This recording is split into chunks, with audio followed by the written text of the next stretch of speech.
O professor Miguel é especialista em prótese pela UERJ, especialista em implantodontia pela São Leopoldo Mandic, professor do curso de especialização em prótese pela UERJ também, professor da Associação de Implante Afropi da França, correto?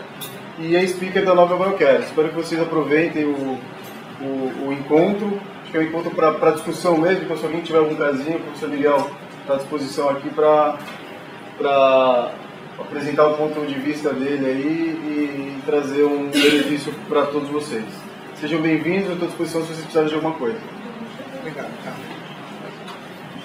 Bom, gente, desculpa, dia 21 é o próximo encontro, algumas pessoas me perguntaram para poder se programar, dia 21 de maio. Dia 21 de maio é o próximo.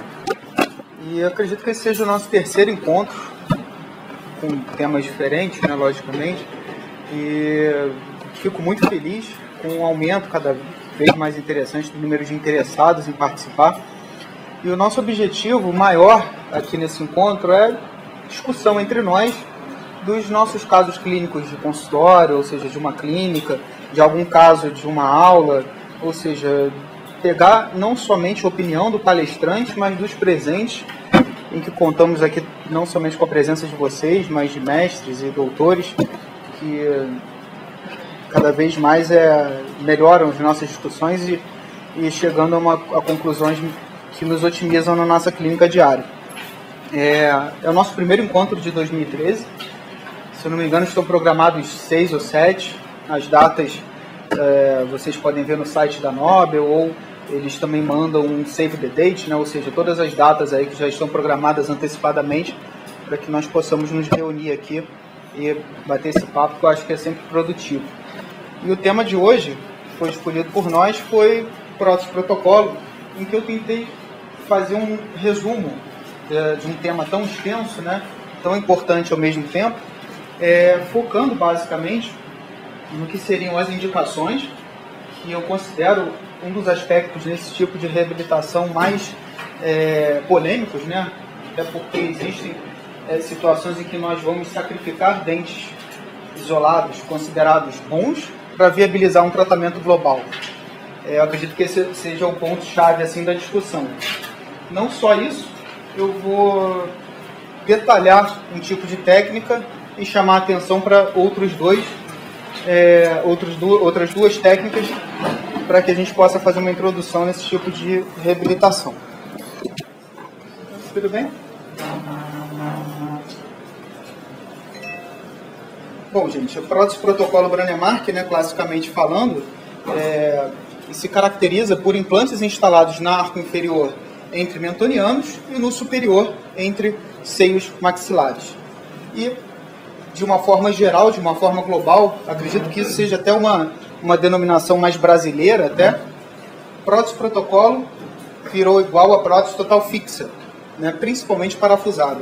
Nós todos conhecemos esse tipo de prótese, que não deixa de ser a prótese F3 na classificação protética de MISH,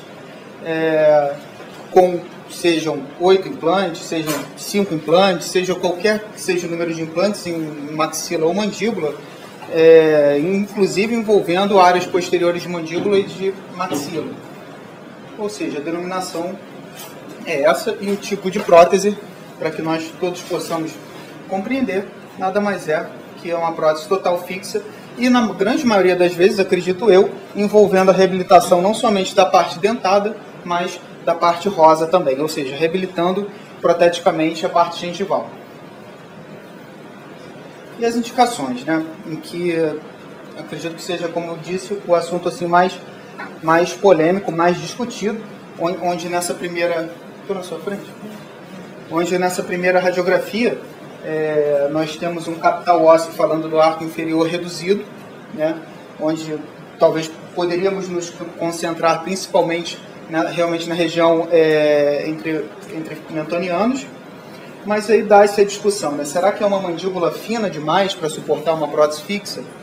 Reabilitando o superior principalmente, esse tipo de reabilitação cabe a uma paciente com uma atrofia severa? Indo aos extremos, dentes em bom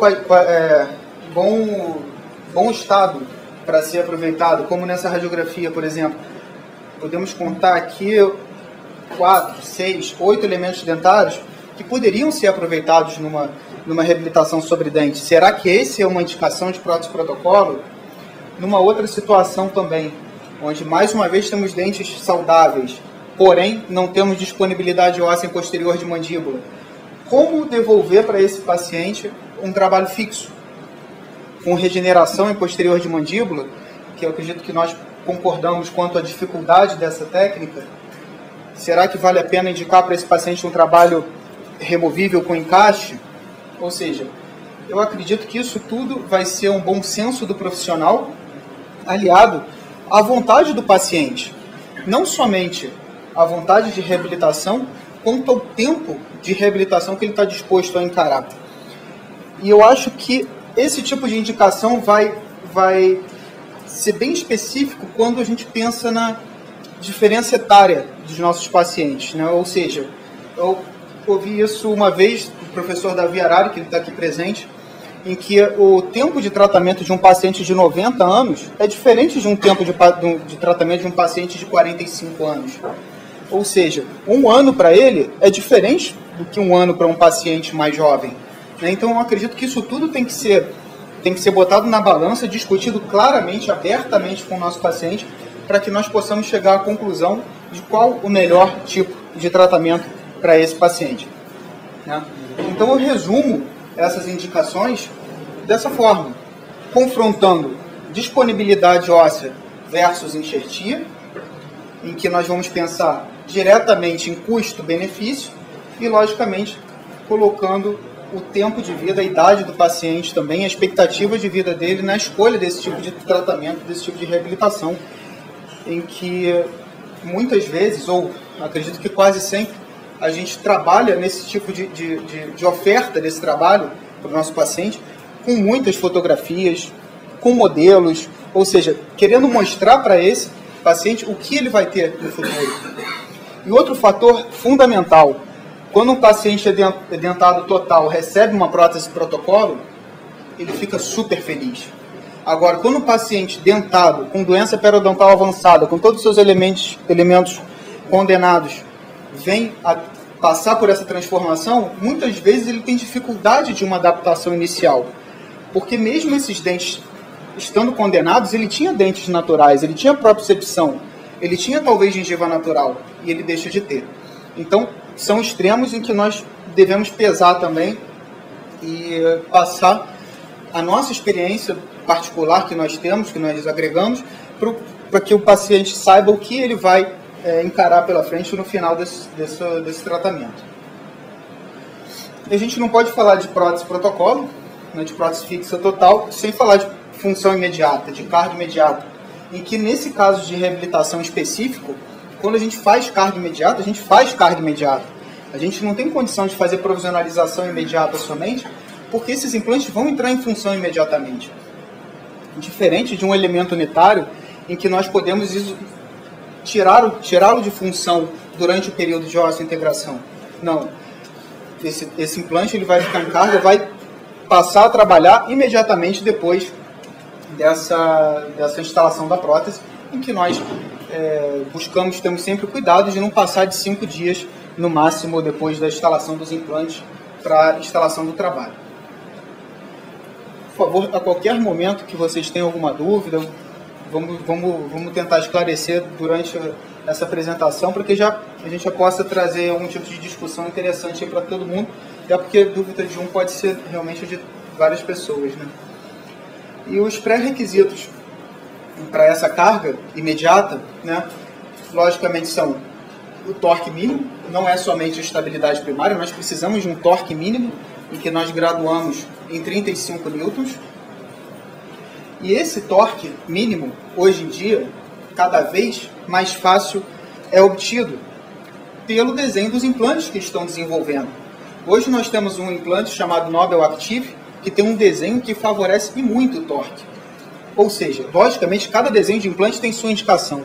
Mas quando a gente desconfia que esse tipo de paciente tem uma densidade óssea baixa, eu acho que vale a pena, desde que esse paciente tenha um pré-requisito ou uma vontade muito grande de ter um trabalho fixo imediatamente após a instalação do implante, eu acho que nós precisamos ter essa carta na manga para diminuir a chance que vai continuar existindo de não ter o torque mínimo e de o paciente não ter esse tipo de trabalho fixo imediatamente após a cirurgia e ter que aguardar até 6 meses com um trabalho removível.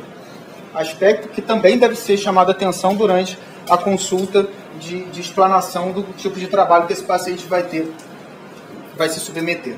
Ou seja, a possibilidade de ele passar por uma prótese removível durante o período de osseointegração. O equilíbrio oclusal, é importante que o antagônico esteja equilibrado, que o antagônico nos ajude durante esse período de cicatrização óssea. O cantilever reduzido, mesmo que depois, no futuro, após o período de osseointegração, nós tenhamos no nosso planejamento um cantilever aumentado, ou seja, respeitando todas as regras do cantilever, durante o período de osseointegração é indicado um cantilever mínimo. E a compreensão do paciente de que ele vai, logicamente, usar esses implantes, mas, vamos dizer, economizando um pouco na mastigação. Tá? Pedir para ele comer alimentos macios, não evitar alimentos crepitantes, ou seja, é importante a compreensão do paciente para que, a partir desse momento, aí, depois da cirurgia, ele vai ser um colaborador importante aí no sucesso do nosso trabalho. Isso que você falou é muito importante realmente, porque o paciente de repente sai de uma condição de doença periodontal, impossibilidade de mastigar, de repente ele acha que ele está com tudo duro, e aí ele vai com sede ao pote. Teve até um caso ele era até um familiar nosso, um senhor de 90 anos, em que nós instalamos os implantes, carga imediata, protocolo, tudo tradicional, e ele já um senhor de 90 e poucos anos. Na consulta de revisão, foi até você, pai, que recebeu ele, o Eduvalmo. E, se eu não me engano, 1 mês e meio depois da instalação do implante, exatamente naquela fase mais crítica do período de neoformação óssea, em que você perguntou para ele a alimentação. Aí ele respondeu, estou comendo de tudo. Amendoim, carne, tudo, tá uma beleza, tá uma maravilha. E, fatalmente, ele veio a falecer 3 meses depois da cirurgia. Ainda bem que ele comeu, né? Porque se ele não come nesses 3 meses... Aí...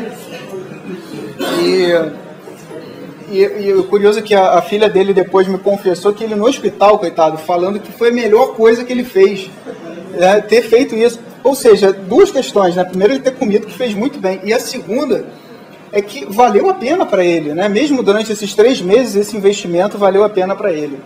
Então, acho que não vale a pena te indicar para os velhinhos, não, mas para ele foi interessante. Bom, gente, no planejamento, para não me estender muito, principalmente falando de próximo protocolo superior, esses 2 primeiros tópicos são fundamentais, tá? A linha de sorriso e o suporte de lábio, e logicamente a dimensão vertical deve ser progressivamente reabilitada para que durante o período de osseointegração o paciente não tenha uma diferença muito grande de posicionamento mandibular e venha a criar uma parafunção. A linha de sorriso, eu chamo a atenção dessa forma, como eu disse, principalmente na prótese protocolo superior. É super importante que a linha de transição entre o que é falso e o que é verdadeiro fique escondida atrás do lábio do nosso paciente. É difícil nós mimetizarmos exatamente, perfeitamente o que é natural para o que é falso. Então, se nós podemos esconder essa linha atrás do lábio, é o ideal. Fazendo com que fique totalmente apical, ou minimamente apical, mas que fique escondida essa transição. Tá? E como que nós vamos, no nosso planejamento, ter certeza que essa linha vai ficar escondida no futuro da nossa prótese? Ou seja, onde eu instalo meu implante? Né? Essa técnica foi desenvolvida pelo professor Carlos Frederico, foi nosso colega, professor também na Oral Rio, em que com um acetato nós marcamos a linha de sorriso do paciente com um lápis, um pilô, qualquer marcação, e depois com uma fresa a gente faz um desgaste mínimo nesse acetato, e nessa canaleta formada por essa fresa nós colocamos então gutta percha ou qualquer material radiopaco que não venha trazer nenhum tipo de artefato na tomografia, que vai nos mostrar o pontinho da nossa linha de estudo, da nossa linha de sorriso, né? Ou seja, no meu planejamento cirúrgico, eu já tenho que saber que a plataforma do meu implante deve ficar pelo menos 3 milímetros apical a esse pontinho, a esse ponto de marcação, a esse contraste em que nós fizemos no nosso guia tomográfico. Um guia tomográfico que, logicamente, vai se transformar em guia cirúrgico e nos orientar quanto à nossa osteotomia. Osteotomia que vai ser necessária para poder mascarar essa linha de transição. Aqui, durante a cirurgia, né, atentando aqui para uma broca lança, em que vai fazendo e pontilhando na maxila da paciente, para que depois nós possamos ter certeza que a nossa osteotomia foi fiel e que os implantes vão ser instalados num posicionamento que vai me dar certeza que eu não vou ter problema estético depois, né? Problema estético seria um problema estético muito sério, porque se esse implante está localizado numa posição mais coronal e eu tenho que fazer uma prótese protocolo, ou seja, uma prótese fixa com uma caracterização gengival, eu vou fatalmente criar uma zona de retenção nessa prótese e, consequentemente, dificultar a higiene do paciente. E o suporte de lábio, ou seja, terço inferior de face, não pode ser alterado, né, na nossa reabilitação. Vou citar um exemplo. Um paciente portador de prótese total, em que vem até nós querendo um trabalho fixo que não vai ter flange. A flange cai naquele problema do problema de higiene, dificulta a higiene do paciente. Nós temos que ter certeza que esse paciente sem a flange dessa futura prótese, não vai perder, não vai colabar o lado da nossa paciente, comprometendo a estética de terço inferior de face, tá? Ou seja, eu tenho que ter certeza que essa nossa gengiva cerâmica ou resinosa vai ser suficiente para suportar o lado da paciente, tá? E como que numa nossa primeira consulta nós vamos saber disso? Pegamos a prótese da paciente, desde que esteja numa distribuição dentária satisfatória, fazemos uma duplicata e nessa duplicata nós removemos a flange totalmente dessa prótese e testamos. Se a paciente sem essa flange não tem nenhum tipo de perda de estética de terço inferior de face, é porque nós podemos dar continuidade aí no nosso planejamento de prótese protocolo sem problema algum, certo? Bom, gente, vou entrar então agora na primeira técnica que eu vou detalhar para vocês. Essa técnica nós desenvolvemos no período em que nós estivemos na Faculdade São Leopoldo Mandic, onde nós tínhamos módulos mensais, segunda, terça e quarta. E o resto do mês nós não tínhamos contato com os nossos pacientes, nem com os nossos alunos. Temos 2 alunos de lá aqui que eu estou vendo, vocês podem depois dizer se a gente está falando besteira. E que nós desenvolvemos, logicamente, depois de um planejamento. Num primeiro dia, a cirurgia. No segundo dia, uma validação dessa moldagem, que foi feita no primeiro dia da cirurgia. E no terceiro dia, a finalização do trabalho. Por que isso? Porque se nós esperássemos 30 dias para instalar o trabalho final, a gente estaria caindo naquele período de neoformação óssea que não seria nada favorável para os nossos implantes mexer neles nesse período. Bom, a paciente como se apresentou, tá? Candidata a prótese protocolo inferior. Passamos então por um planejamento criterioso, passando por montagem de dentes.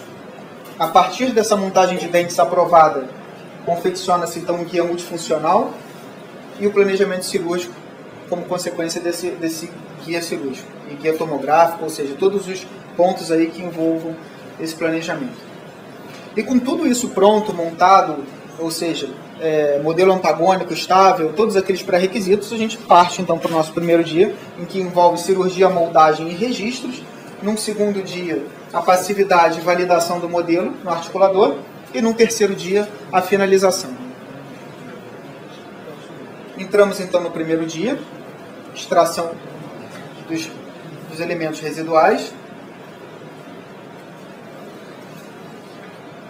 Depois, então, desses elementos extraídos, nós provamos o nosso guia multifuncional, que, como o próprio nome diz, tem diversas funções. A primeira delas é um guia cirúrgico. A segunda vai nos ajudar na moldagem, como vocês vão ver. A terceira vai nos ajudar em registros, nos nossos registros oclusais e, consequentemente, ajuda na montagem do articulador semi-ajustável. E também vai ajudar o nosso laboratório na confecção da barra fundida e também na montagem de dente. O guia multifuncional nos orientando também na osteotomia. Depois, então, da incisão feita, localizamos o forame mentoniano e marcamos com grafite para que durante a cirurgia a gente não tenha que ficar o tempo inteiro localizando um acidente anatômico tão importante, né? Então a gente marca, evidencia, e a gente sabe que nesse caso a nossa área de trabalho está delimitada. Partimos então para a nossa cirurgia, como nessa simulação. Instalação de 4 ou 5 implantes, multi-units ou mini pilares, e essa é a nossa primeira fase, tá? Delimitamos, já tendo estudado no modelo e nos exames prévios que seriam 5 implantes, delimitamos então primeiro os implantes mais distais, ou seja, temos o limite do nosso forame mentoniano, e o espaço entre eles é dividido ao meio, com o implante mais medial. E os espaços que sobram vão ser, logicamente, também divididos no meio, instalando o implante B e D. Numa densidade óssea mais aumentada, a gente pode usar, inclusive, a broca formadora de rosca para evitar um excesso de torque, que também é deletério, não é bom. E começamos, então, a instalação dos implantes. Foram 5. Os implantes, então, instalados. Os multi-units sendo instalados. O multi-unit, para quem não conhece, é um intermediário, que, como nessa animação vou mostrar para vocês, ele ajuda depois, porque ele é divergente, desculpa, ele ajuda na passividade, por ser cônico, ele ajuda na passividade de próteses parafusadas, múltiplas. Além de tornar a nossa plataforma protética, a nossa plataforma de trabalho num nível gengival, o que ajuda inclusive depois nas consultas de controle do paciente, que nós precisamos desmontar o nosso trabalho para fazer que seja profilaxia, ou seja, ele ajuda também depois nesses procedimentos. Os multi-units então já instalados, com torque de 32 newtons. Normalmente, no inferior, nós já delimitamos esse multi-unit e usamos uma altura de 3 milímetros. Bom, os multi-units estão instalados, a cirurgia praticamente acabou. Começamos então a moldagem. Instalação dos transfers de moldagem moldeira aberta. Moldeira aberta que vai ser substituída e vai ser usado o guia multifuncional como moldeira agora. Agora olhem que interessante. Eu não tenho oclusão confiável nesse meu guia, né? E normalmente é difícil a gente ter. Não estamos mais falando de um rebordo cicatrizado, né? Já é uma região onde está com uma ferida cirúrgica, os pinos de moldagem, pode ter um parafuso atrapalhando. É necessário que a gente tenha certeza dessa estabilidade oclusal para que a gente possa passar para o nosso técnico de laboratório uma montagem dos modelos mais próxima do ideal, né? Então, como protocolo, a gente usa uma marcação em 3 pontos com pattern resin, tá? Em que vai dar essa estabilidade em 3 pontos, em que entre elas a gente pode inclusive dispensar essa parte dentada do guia multifuncional, tá? Até para que a gente possa visualizar de uma forma direta se tem alguma interferência entre o nosso guia e a nossa moldagem.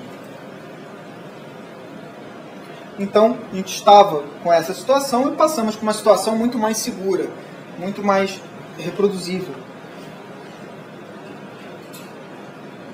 Os nossos transfer vão ser unidos também com resina paterne, o que tem e diminui a possibilidade de ter qualquer distorção na transferência. E esse complexo, né, de transfer unido com resina paterne vai ser agora unido ao nosso guia, pode ser com a técnica do pincel, que é o que mais nos facilita, e é importante que nesse momento de polimerização dessa união, a oclusão esteja encaixada.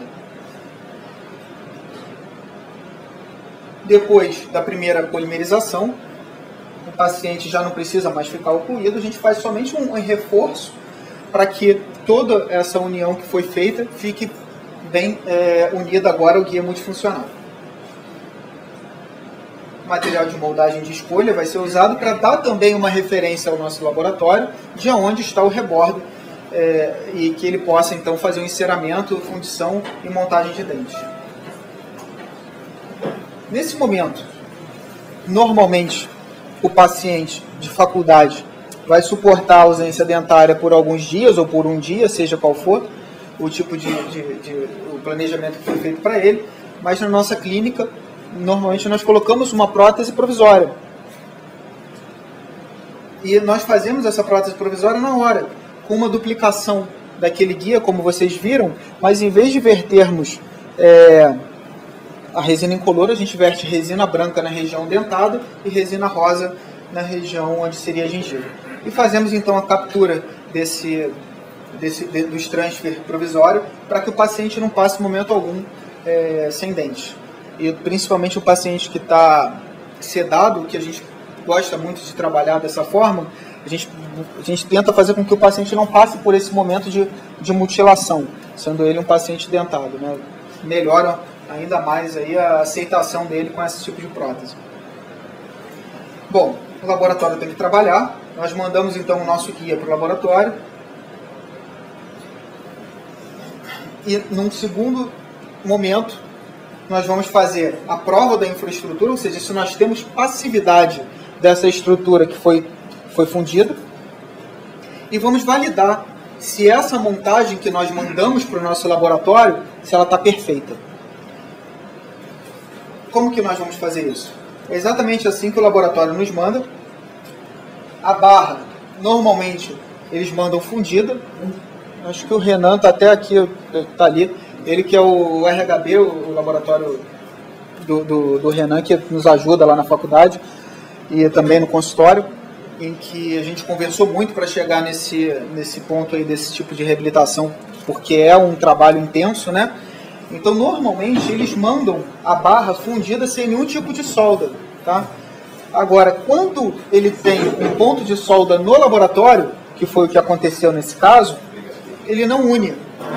Ele deixa separado para que a gente prove dessa forma e depois a gente mande para ele para poder fazer somente esse ponto, tá? Mas normalmente a gente não faz solda nesse tipo de trabalho, graças à nossa perícia aí da moldagem, atenção, até o modelo nós preferimos vazar na faculdade ou na clínica, para que durante o transporte não tenha nenhuma fatalidade aí de mexer algum análogo, ou seja, interferir aí nesse processo. Essa prova então vai ser feita. Eu esqueci de chamar a atenção aqui que ele, com o articulador no ponto 0 do pino incisal, ele faz 3 pontos de apoio, em que se esses 3 pontos de apoio que foram feitos por ele no articulador, se esses 3 pontos coincidirem com o que nós estamos provando na boca, quer dizer que o nosso modelo, a nossa montagem está validada, ou seja, a nossa montagem já pode ser confiável para que ele dê continuidade aí na montagem de dentes e já pensando na acrilização. Acrilização feita. E no último dia, então, a remoção dos cicatrizadores do mini pilar, do boot unit, e o aparafusamento da nossa prótese protocolo. O nosso parafusinho, que quem trabalha com um multi-unit sabe, tem que tomar cuidado pelo tamanho dele, né, que é bem pequenininho, um torque máximo de 10 newtons. E seguimos então para a finalização. é um tipo de trabalho, gente, um tipo de técnica que é indicado somente para a arcada inferior. Por quê? Porque com certeza nós vamos ter aqui algum tipo de remodelação gengival. No inferior, uma diferença mínima não vai prejudicar a fonação, a fonética, não vai prejudicar outros aspectos do nosso paciente. Agora, no superior, qualquer tipo de acomodamento gengival pode vir a trazer um espaço mínimo que vai trazer problema na fonética do paciente. Ou seja, para protocolo de arcada superior, eu indico a próxima técnica que eu vou mostrar para vocês. A paciente ainda um pouquinho roxa, com o trabalho finalizado. Antes de entrar nessa próxima técnica, um outro aspecto que se é muito discutido é o número de implantes. Esse é um caso operado pelo meu pai. Em que ano? Acho que foi há bastante tempo. Em 88, 89? Acho que 90 então, 92. Uma época em que ainda não se pensava, até porque aqui não foi você não pensou numa prótese protocolo, foi uma coisa que foi acontecendo, você ia substituindo o elemento dentário, né? Mas eu acho interessante essa radiografia em que a gente pode comparar, né, o que talvez no início da implantodontia se pensava realmente em reabilitar dente-implante. E hoje em dia busca-se, né, um número reduzido, como, por exemplo, na técnica de All-on-4. Agora, qual o número ideal, né, de implantes para serem instalados para uma prótese protocolo? Eu acho que tem alguns pontos em que nós devemos atentar para buscar um bom senso e selecionar um número de implantes ideal, né? Uma delas, logicamente, é a densidade óssea, uma densidade muito reduzida, principalmente pensando numa carga imediata, é indicado um número aumentado de implantes. Logicamente, esse número ele tem que respeitar o espaço entre implantes para que seja a biologia preservada e que o espaço de higiene também seja preservado. O antagônico é fundamental, né? Ou seja, contra quem que nós vamos trabalhar? Nós vamos trabalhar contra uma prótese total, contra uma prótese fixa em cerâmica, contra dentes naturais. Isso também vai influenciar diretamente na escolha do número de implantes. Material restaurador e também inclinação de implantes. Muitas vezes, para fugir de um acidente anatômico importante, como seio maxilar, nós vamos angular os implantes distais e muitas vezes comprometendo o sítio imediatamente à frente, tornando-se impossível instalar implante nessa região, porém com o ganho de ter distalizado a plataforma do implante, dos implantes mais distais, diminuindo o cantilever. Ou seja, tem aí diversos requisitos que vão influenciar diretamente nessa escolha aí do número de implantes. Como eu tinha dito, o espaço biológico entre implantes tem que ser respeitado, no mínimo 3 milímetros. Bom, para não me estender muito, essa técnica essa outra técnica cirúrgico-protética, em que nós vamos instalar e fazer próteses provisórias, próteses protocolo provisórias, né, imediatamente após a cirurgia, em que esse paciente, inclusive, ele é um médico, né, muito receio de ir ao dentista, talvez aí algum trauma aí anterior, ficou muito tempo sem ir, e ele chegou nessa situação me jurando que era um trabalho definitivo. E, bom, a gente até duvida um pouco disso, né? Ou seja, mas não é a questão. Mas era um trabalho deficiente. Parecia realmente que era um trabalho que foi entregue para ele como um trabalho provisório e que ele assumiu que esse trabalho provisório era um trabalho definitivo. E ele não tinha muito tempo para tratar, ou não queria ter muito tempo para tratar. E a gente chegou à conclusão que a melhor indicação para esse paciente seriam próteses protocolo superior e inferior, fazendo-se um planejamento prévio para que se otimizasse o tempo de visitas desse paciente ao consultório, mesmo que ele passasse bastante tempo na cadeira. E depois de um período de planejamento, nós marcamos então o procedimento cirúrgico, que levou praticamente um dia inteiro. A gente normalmente fecha o dia para esse tipo de trabalho, e fizemos as extrações superior e inferior, instalação de implantes e a provisionalização no mesmo dia. Estudo tomográfico, os elementos presentes, não todos, mas grande parte estavam condenados, não sei se dá para ler aí, mas lesão de furca, fraturas, ou seja, a radiografia panorâmica, aliada ao nosso planejamento que foi feito. E partimos então para o dia da cirurgia. Tá? E nesse dia em que foi marcada essa cirurgia, tudo tem que dar certo, né? É um dia importante. Nós vamos começar extraindo todos os elementos do paciente. Depois disso, instalação e dando continuidade na provisionalização. Então, a gente protocolou que nesse momento, né, a gente tem que ter presente pelo menos 2 cirurgiões, até porque enquanto um está trabalhando, o outro está ajudando, está vendo de outro ângulo. É um trabalho longo, né, um dia inteiro de cirurgia. Eu acho que vale a pena em toda a concentração. Um protesista que vai ajudar e um protético. Na nossa clínica, nós não temos um protético 100% do tempo. Mas num dia em que nós vamos fazer esse tipo de reabilitação, a gente liga lá para o Renan, ele manda um protético, fica lá com a gente durante o dia e nos ajudando aí na provisionalização do paciente.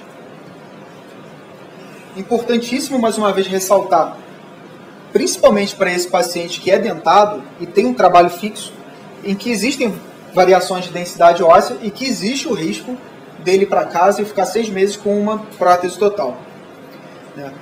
É importante que ele saiba desse risco e que ele assine que existe esse risco. Após as extrações, a prótese total, que foi confeccionada como se fosse uma prótese total imediata, é aprovada, assim como os guias multifuncionais, que são duplicatas da nossa prótese total. Partimos então para a cirurgia de instalação de implantes. Como no nosso planejamento foram instalados 6 em maxila, vocês notem que nós usamos sítios de extração, muitas vezes raízes, por exemplo, a raiz palatina desse molar, onde a gente tem a lâmina dura, é um sítio excelente, onde nós atingimos normalmente um torque aumentado e é favorável para a instalação de implantes, fugindo de qualquer tipo de procedimento de enxertia. E usamos também sítio cicatrizado, no caso desse implante, em que tinha uma espessura reduzida. Entramos com a broca lança e depois com osteótomo, para otimizar, melhorar a qualidade óssea em volta do implante e não perder um espaço mínimo de distanciamento entre a plataforma desse implante e a cortical vestibular. Depois dos implantes instalados, a gente já tem certeza que os implantes estão com torque, ou seja, esse paciente ele vai para casa com uma prótese fixa. Nós já pedimos então para o laboratório remover a flange, instalação de cicatrizadores de 5 mm de altura, ou seja, cicatrizadores altos em cada um dos implantes, e vamos fazer um reembasamento da prótese total, vocês vão ver como. E usando então a prótese total inferior, nós já extraímos os inferiores, para que esse reembasamento nos direcione num posicionamento onde estão os nossos implantes. Basicamente como nessa animação. Os implantes instalados, os cicatrizadores também. Pegamos então a nossa prótese total e fazemos esse reembasamento. Que não precisamos esperar até o final da polimerização da resina, porque o nosso único objetivo é marcar exatamente aonde estão emergindo cada um dos cicatrizadores e que, logicamente, tem coincidência com o posicionamento de cada um dos implantes que já foram instalados. Fazemos então um furo, os pilares provisórios já instalados e impregnados de resina. Enquanto esse procedimento acontece, vocês notem que a gente já está dando continuidade na arcada inferior para não perder tempo. E com a técnica do pincel, a gente une essa ainda prótese total a esses componentes que foram impregnados de resina. Super importante nesse momento, agora sim o paciente está em oclusão e esperar o final da acrilização dessa resina. Para que a gente possa dar esse complexo aqui para o nosso laboratório e que ele possa adicionar resina onde está faltando e agora sim tirar o palato que ainda estava nos dando aí algum tipo de estabilidade. No inferior é feito exatamente da mesma forma. Após a instalação dos implantes, o reembasamento da prótese total, marcação dos cicatrizadores, captura dos componentes provisórios, e o laboratório, então, fazendo o acabamento final. Dessa forma, então, o nosso paciente está liberado, no final do dia ele acorda e não passou por uma mutilação tão importante, né? Ele já acorda com dente. Nesse caso, acredito até que bem melhor do que entrou, né?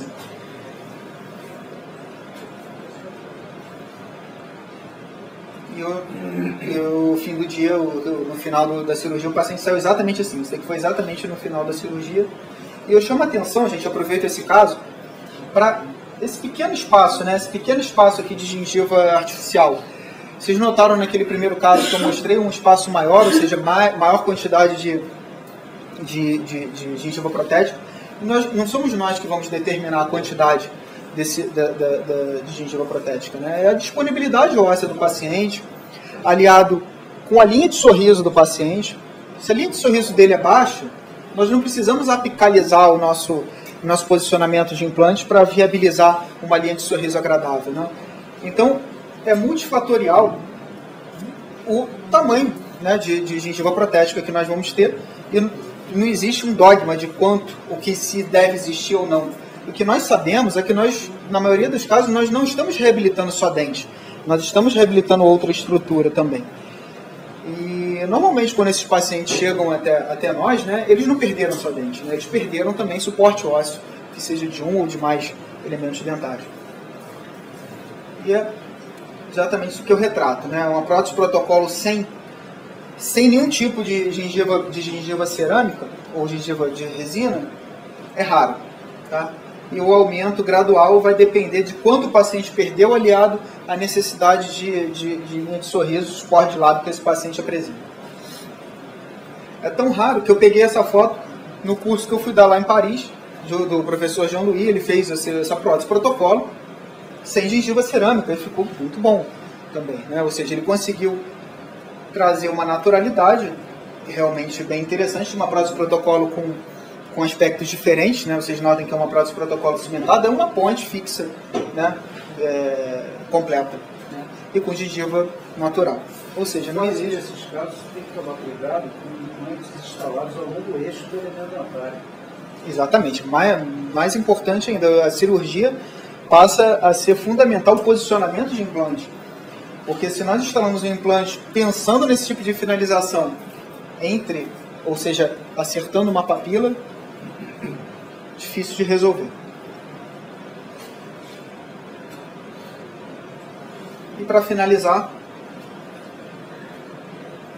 esse último caso, um caso feito por nós lá na UERJ, conduzido por um aluno,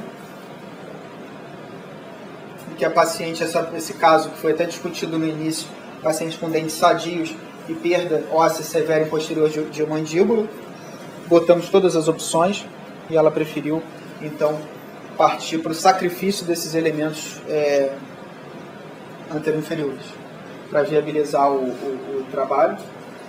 Esse caso foi previamente conduzido por um colega,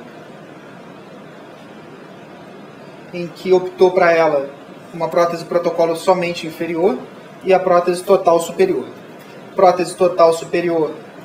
A prótese inferior, desculpem, foi feita exatamente na nossa técnica, e a inferior foi conduzida como prótese total.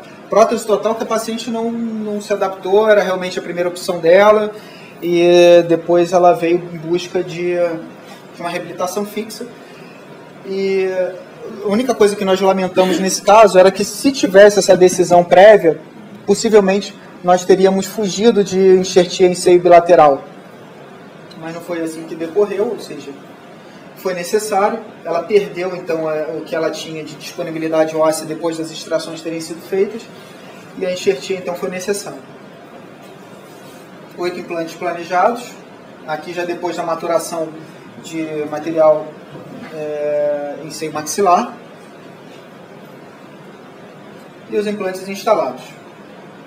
Chama atenção para esse implante, onde aqui nós empregamos uma técnica que nós já temos utilizado bastante.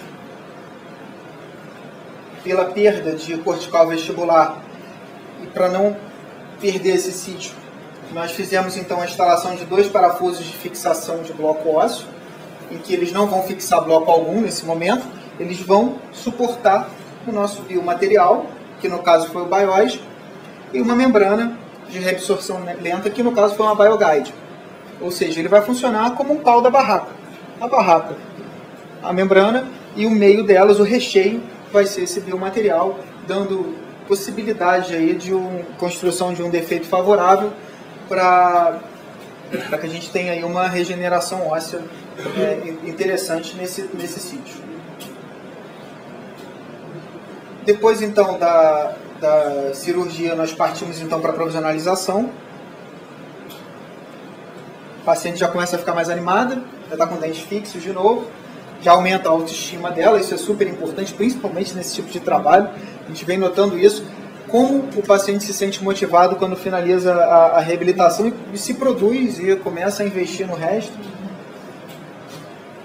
E depois então da osso-integração, nós partimos então para a confecção de um modelo de trabalho. Esse modelo de trabalho que deve ser feito com todo critério, até porque a intenção de finalização dessa paciente, como vocês viram, é com uma infraestrutura em zircônia, que não aceita solda. Damos então ao nosso laboratório um modelo fiel e, a partir de uma prótese provisória já aceita por nós e pela paciente, uma maquete, né, um borrachão de silicone que vai guiar, um índex, que vai guiar o nosso laboratório na confecção da infraestrutura e depois na aplicação de cerâmica. Antes desse trabalho, dessa infraestrutura virar zircônia, nós provamos esse trabalho. Depois, então, de provado, nós levamos ao scanner. Um scanner de contato que vai percorrer toda a superfície dessa escultura. Não é nem um enceramento, é uma escultura em resina paterne. E vai virtualizar esse material, e depois a Nobel manda a estrutura aí sim de zircônio.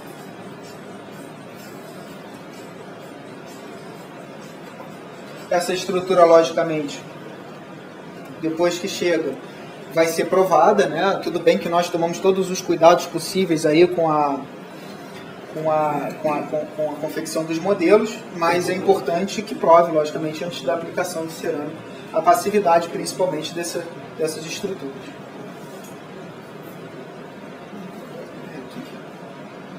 O trabalho, então, já aplicado. Usei muito esse caso aí como exemplo durante a aula, vocês viram. A linha de sorriso. E olhem só o que acabou acontecendo. Nós perdemos um implante dessa paciente. Um implante não teve sucesso durante esse processo de osso-integração. E não foi o que nós usamos a reconstrução horizontal, né? Foi um implante que estava nota 10 ali durante a nossa cirurgia. Infelizmente acabou tendo a fatalidade, mas não foi reposto, porque a paciente já estava com 8 implantes, né? Com 7 ela estava bem reabilitada. É outra vantagem também, com o número de implantes, em que nós possamos contar com isso, né? Porque nós sabemos que nós temos um índice de sucesso na implantodontia que não é de 100%. Então, se a gente pode contar com um índice de sucesso protético mais próximo do 100%, contando com um maior número de implantes, que caso venha a ter uma fatalidade de perder, nós não venhamos a perder o trabalho protético, ou seja, para o paciente é indiferente se ele perdeu um implante ou não. E depois da finalização, lembrando como ela chegou, já mais motivada, né? Aqui onde nós estamos, né? Aqui na nossa clínica particular, lá na faculdade, lá na UERJ, na AFOPI, o Protimplante, que é o curso online do professor Davi, que nós estamos já em vias de publicação das nossas aulas lá no curso, e também a Nobel, que além de como speaker, eu agradeço também a participação, que nos dá essa oportunidade de nos reunirmos e discutir não somente isso tudo que a gente viu aqui agora, como os casos, que eu quero que cada vez mais vocês venham a se sentir motivados a trazer, que sejam fotos, que sejam tomografias, que sejam radiografias, para que a gente possa discutir e debater, né, as diversas opções aí que nós vamos ter aí para a finalização.